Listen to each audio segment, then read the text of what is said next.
Hello बच्चों, कैसे हैं आप लोग। आशा करती हूँ कि आप सभी अच्छे होंगे। बच्चों, शुरू करते हैं आज का अध्याय। वाक्य विचार, सिंटैक्स। शब्दों के मेल से वाक्य बनते हैं, जैसे कमल आया। शब्दों के हर मेल से वाक्य नहीं बनते, जैसे है पुस्तक राम पढ़ रहा। शब्दों का यह समूह वाक्य नहीं कहा जा सकता। जब शब्दों को व्याकरण के नियमों के अनुसार व्यवस्थित क्रम से प्रयोग किया जाता है तथा उससे कोई अर्थ निकलता है, तो शब्दों का ऐसा समूह वाक्य कहलाता है। जैसे राम पुस्तक पढ़ रहा है, यह एक वाक्य है। परिभाषा: वह शब्द समूह जो व्यवस्थित हो और जिसके द्वारा विचार पूर्ण रूप से प्रकट हो जाते हैं, वाक्य कहलाते हैं। वाक्य के अंग। वाक्य के दो अंग होते हैं, पहला उद्देश्य, दूसरा विधेय। उद्देश्य क्या होता है बच्चों? वाक्य का कर्ता या वह भाग जिसके बारे में कुछ कहा जाता है, उद्देश्य होता है। और विधेय, जो कुछ भी उद्देश्य के विषय में कहा जाता है, उसे विधेय कहते हैं। उदाहरण: उद्देश्य लड़का, विधेय गिर गया। लड़का गिर गया, ये वाक्य है। मेरा मित्र उद्देश्य बहुत चालाक है, विधेय। मेरा मित्र बहुत चालाक है, यह एक वाक्य है।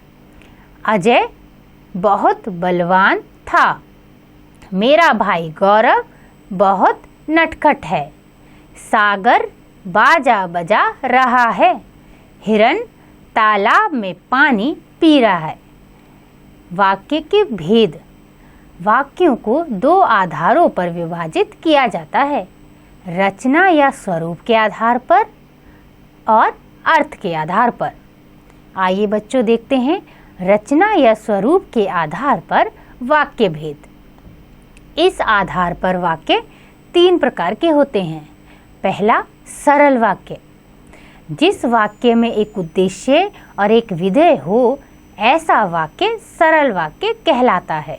जैसे प्रांजल सो रहा है, मैं अंगूर खा रहा हूँ। इन वाक्यों में एक ही उद्देश्य और एक ही विधेय है, अतः ये सरल वाक्य है।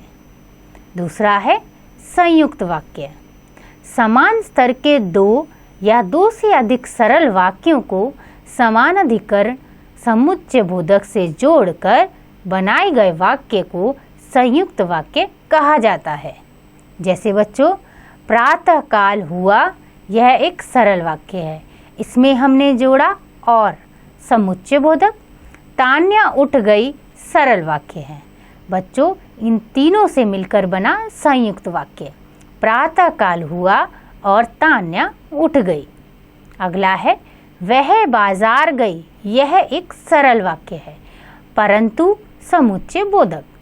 सब्जी नहीं लाई, सरल वाक्य। वह बाजार गई परंतु सब्जी नहीं लाई, यह वाक्य संयुक्त वाक्य है। और परंतु आदि समुच्चय बोधकों की सहायता से दो सरल वाक्यों को जोड़कर संयुक्त वाक्य की रचना की जाती है। आगे है बच्चों मिश्र वाक्य। वह वाक्य जिसमें एक मुख्य उपवाक्य और एक या अधिक गौण या आश्रित उपवाक्य होते हैं, मिश्र वाक्य कहलाते हैं। जैसे अध्यापिका ने बताया, यह एक मुख्य उपवाक्य है। कि कल अवकाश रहेगा, आश्रित उपवाक्य।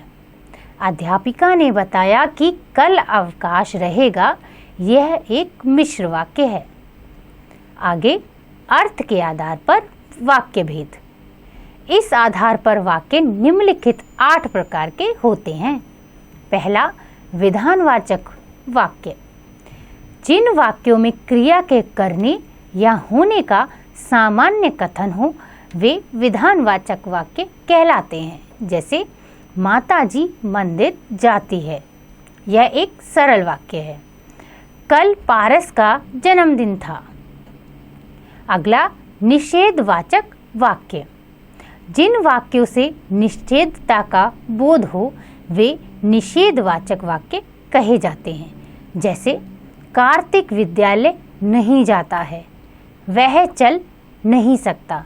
बच्चों, नहीं जो है एक निषेधवाचक शब्द है, इसलिए जिन वाक्यों में नहीं यूज होता है वह निषेधवाचक वाक्य कहलाते हैं। आगे है प्रश्नवाचक वाक्य। जिन वाक्यों में प्रश्न पूछे जाने का बोध हो वे प्रश्नवाचक वाक्य कहे जाते हैं। जैसे तुम दिल्ली कब जाओगे? यहाँ पर एक प्रश्न पूछा गया है, इसीलिए यह वाक्य प्रश्नवाचक वाक्य है। वह आज विद्यालय क्यों नहीं आया? यहाँ क्यों जो है एक प्रश्नवाचक शब्द है। आगे विस्मयादिबोधक वाक्य।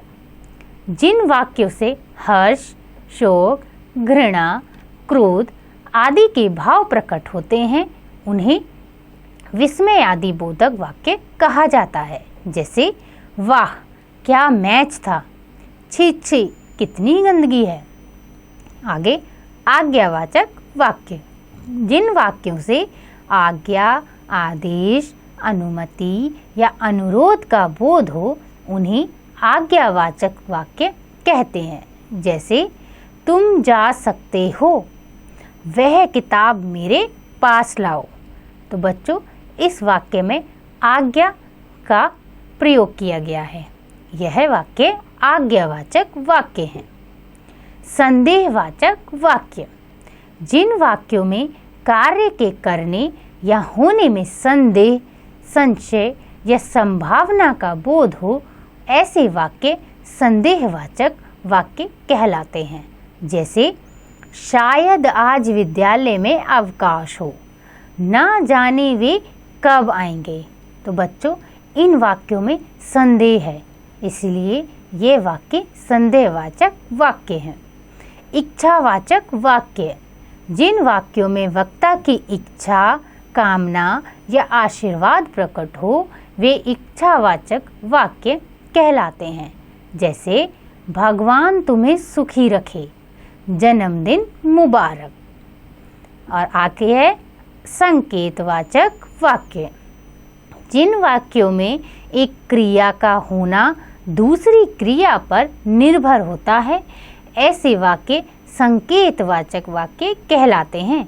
जैसे यदि वर्षा होती तो फसल अच्छी होती, तुम मेहनत ना करते तो फेल हो जाते।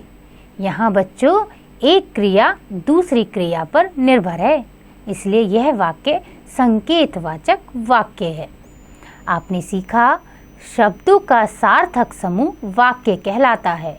वाक्य के दो अंग होते हैं, उद्देश्य व विधेय। वाक्य में जिसके बारे में बात की जाती है उसे उद्देश्य कहते हैं। वाक्य में उद्देश्य के लिए जो कुछ कहा जाता है उसे विधेय कहते हैं। बच्चों, आशा करती हूँ कि आपको ये अध्याय समझ आ गया होगा। इसका अभ्यास आप स्वयं कीजिएगा।